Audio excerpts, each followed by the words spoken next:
नमस्कार मित्रों, आज फिर से गायत्री के एक चमत्कार के साथ आपको अवगत कराऊंगी। जानेंगे कि कैसे माँ गायत्री अपने भक्तों के जीवन में चमत्कार करती है और उनको अंधेरे में जाने से बचाती हैं, गलत निर्णय लेने से बचाती हैं। चलिए जानते हैं उस कहानी को।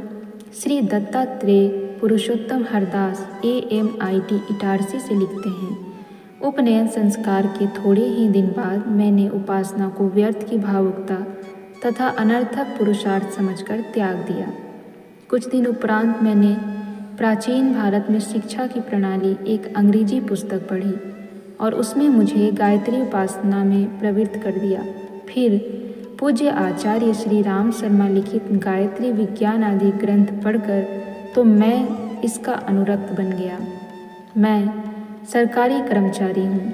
मेरे इन ईर्ष्यालु साथियों ने मुझे स्थानच्युत या स्थानांतरित करने के लिए षड्यंत्र रचा। हमारे उच्च अधिकारियों के पास मेरी झूठ मूठ की बनी बनाई अनेकों शिकायतें लिख भेजी। उसी समय मेरी पारिवारिक स्थिति भी संकटपूर्ण हो गई। बारिश के दिन थे, बच्चे सभी मोतीझरा से आक्रांत थे। मुझे जरा भी चैन नहीं था, चिंता से जर्जर हो रहा था। एक दिन अत्यंत पीड़ा से पीड़ित होकर माता से विनय किया, माँ मुझे इन संकटों से अब उबार ले। उसी रात स्वप्न में एक दिव्य स्त्री के रूप में माता का दर्शन हुआ। मुझे कहा, तुम्हारा स्थानांतरण रुक जाएगा, चिंता छोड़ दो। अश्विन नवरात्रि का अवसर आया। मैं अनुष्ठान में संलग्न हो गया। उसी बीच सहसा उच्च अधिकारियों का आदेश पत्र मिला जिसमें मेरा स्थानांतरण लिखा था। मैं हतप्रभ हो गया। सोचने लगा, क्या वह स्वप्न मेरी कल्पना थी? पुनः उसी रात में दिव्य तेजोमयी माता ने स्वप्न में आश्वासन दिया, घबराओ मत, बदली तुम्हारी नहीं तेरे विद्वेषियों की होगी।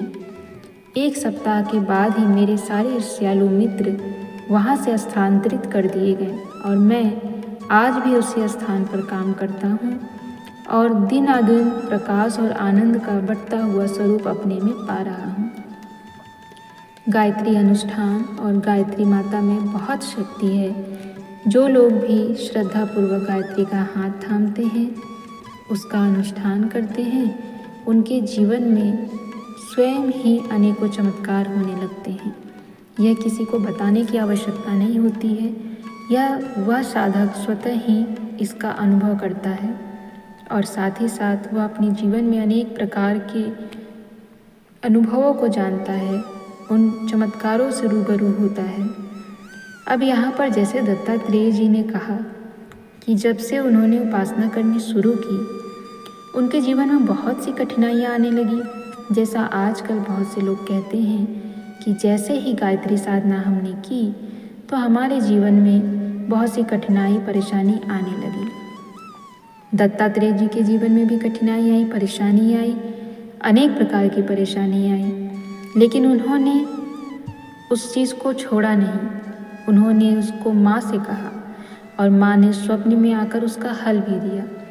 तो हमारे साथ जो कुछ होता है हमें माँ को बताना पड़ता है और गायत्री अनुष्ठान बहुत ही शक्तिशाली है। जिस पर्पस से आप अनुष्ठान करते हैं आपको उसमें सफलता अवश्य मिलती है।